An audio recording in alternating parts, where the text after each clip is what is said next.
Welcome to solverfy.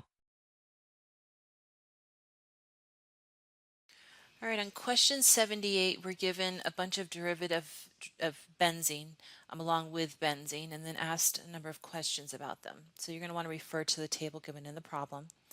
The first question says, how many of these compounds exhibit dispersion interactions?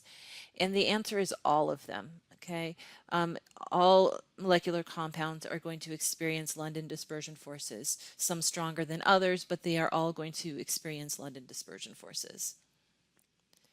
Question B says, how many of these compounds exhibit dipole-dipole interactions? So the question is, how many of them really, the ones that are going to exhibit dipole-dipole interactions are the ones that are polar.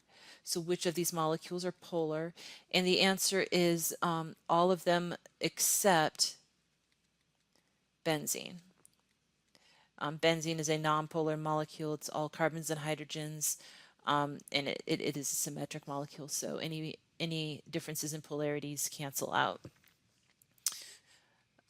C, how many of these compounds exhibit hydrogen bonding? So remember, hydrogen bonding is an interaction, it's an intermolecular force between a hydrogen atom that's bonded to either an F, an O, or an N, and then that F, O, or N.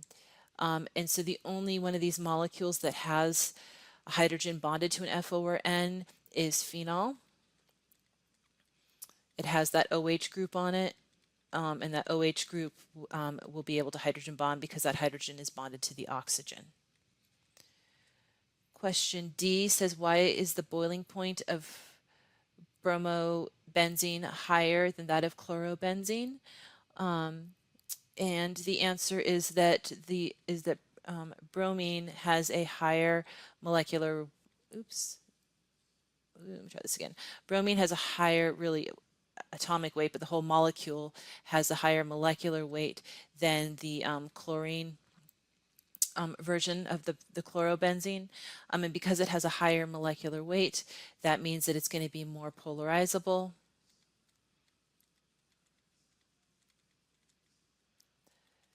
And more polarizable means that it will have stronger London dispersion forces, and in this case, that leads to a higher boiling point. The stronger the intermolecular force, the stronger the boiling point, the higher the boiling point.